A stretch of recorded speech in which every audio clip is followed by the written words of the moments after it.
Imagina a cena. A pessoa vai lá, investe uma grana alta num carro elétrico novinho em folha e a primeira coisa que ouve, aquela frase que é quase um mantra para tranquilizar, é: pode ficar tranquilo, a bateria tem garantia de 8 anos. Ufa! Dá um alívio, não é? E esses 8 anos, né, viraram um número mágico do mercado. Todo mundo fala dele. E pensando bem, faz sentido. É um tempo que dá uma certa confiança para quem está comprando, mas ao mesmo tempo é o limite que a montadora coloca para se responsabilizar pela peça mais cara de longe do carro todo.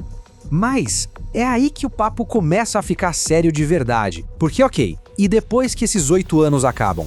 O que acontece na vida real? O carro ainda é um bom negócio ou a história vira outra, completamente diferente? Pois é, o risco existe, e não é pequeno. O de o carro se tornar uma sucata de luxo. É isso mesmo.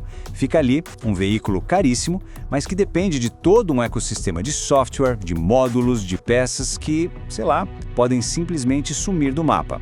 E aí vem a pergunta: e se a fabricante, quem dá suporte para tudo isso, quebra ou sai do país? E aí, o carro continua andando? Consegue carregar? Ou ele simplesmente apaga? Então, vamos mergulhar nisso aqui. É super importante entender uma coisa. Esses 8 anos não são a linha de chegada, sabe? Pelo contrário, é melhor pensar neles como a linha de partida para a vida real do carro, aquela vida sem a rede de segurança da garantia de fábrica. E aqui tá o pulo do gato. Garantia é uma coisa, vida útil é outra, totalmente diferente. A garantia, ela cobre coisas bem específicas por um tempo limitado, tipo, se a bateria degradar mais do que X%, ou se der um defeito específico. Agora, por quanto tempo o carro inteiro vai funcionar bem? Isso aí já é outra conversa. Porque depois que a garantia acaba, a responsabilidade é toda do dono. É nessa hora que os custos de manutenção, a dor de cabeça para achar uma peça, a dependência daquele software que só a montadora tem, tudo isso começa a pesar de verdade. Pesa no bolso e, vamos combinar, na paciência também. O que a gente precisa sacar é o seguinte: um carro elétrico não é só um carro normal com um motor diferente. Não mesmo. Ele é, na verdade, um ecossistema inteiro andando sobre rodas. É uma rede super complexa onde o hardware e o software dependem um do outro o tempo todo. Pensa só nessa rede de módulos. Tem o BMS, que é tipo o cérebro da bateria, aí tem inversores, conversores, um monte de sensores, as chaves digitais, é muita coisa. E o ponto é: tudo isso precisa conversar perfeitamente. Se um único módulozinho desses der problema, pode ser um efeito dominó que simplesmente para o carro inteiro. E é isso que leva àquela pergunta que, olha, dá até um arrepio. Se o carro depende tanto, mas tanto, desse ecossistema fechadinho para funcionar, o que raios acontece se a empresa por trás de tudo isso some? Simplesmente desaparece.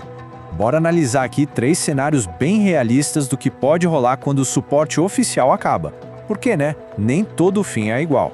Olha só, no primeiro cenário, o carro funciona direitinho, até o dia em que precisa de uma peça. Uma peça específica que simplesmente não se encontra mais. No segundo, o carro até anda, mas perde um monte de função legal, sabe? Conectividade, atualizações, essas coisas. E tem o terceiro cenário, que é o pesadelo. Um componente crucial pifa e não existe peça de reposição. Fim de papo.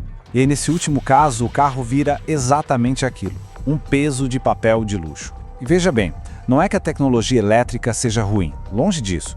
O problema é que qualquer tecnologia muito avançada, quando fica sem suporte e sem peças, se transforma num risco enorme.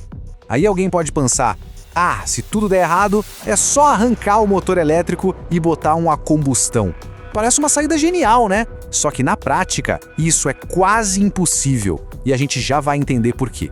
O problema todo é de projeto, é estrutural. Um carro elétrico nasce diferente. Ele é todo construído em volta do pacotão de baterias. Essa bateria, ela faz parte do chassi. Ela que define como o peso do carro se distribui, onde ficam os sistemas de segurança. Tentar enfiar o motor a combustão ali não é uma adaptação, é basicamente ter que refazer o carro do zero. Então, não tem essa de só trocar o motor. É uma mudança gigantesca na estrutura, que mexe com a segurança do carro de um jeito muito sério.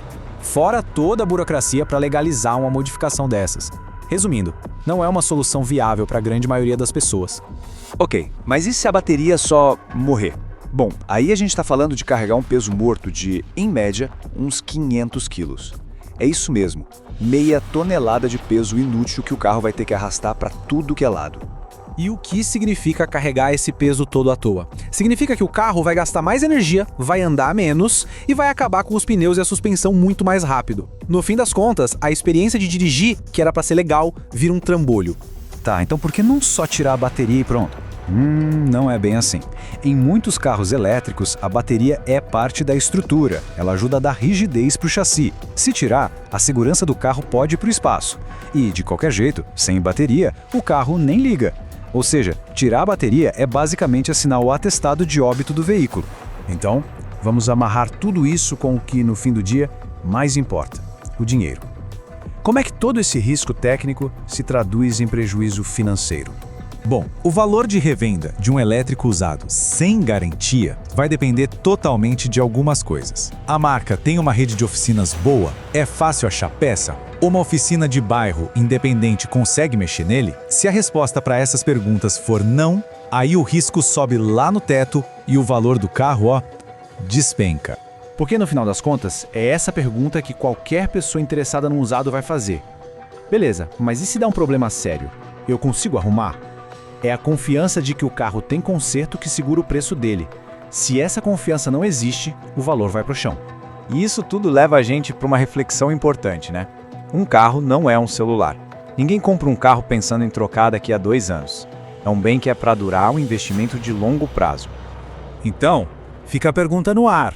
A questão de ter um elétrico vai muito, mas muito além de só olhar a autonomia da bateria ou o preço na etiqueta. A conta de verdade tem que incluir o custo total de posse e principalmente o risco lá na frente. Depois de tudo isso, fica claro que a decisão de pegar um elétrico com a garantia já vencida é uma aposta bem mais arriscada, não é mesmo?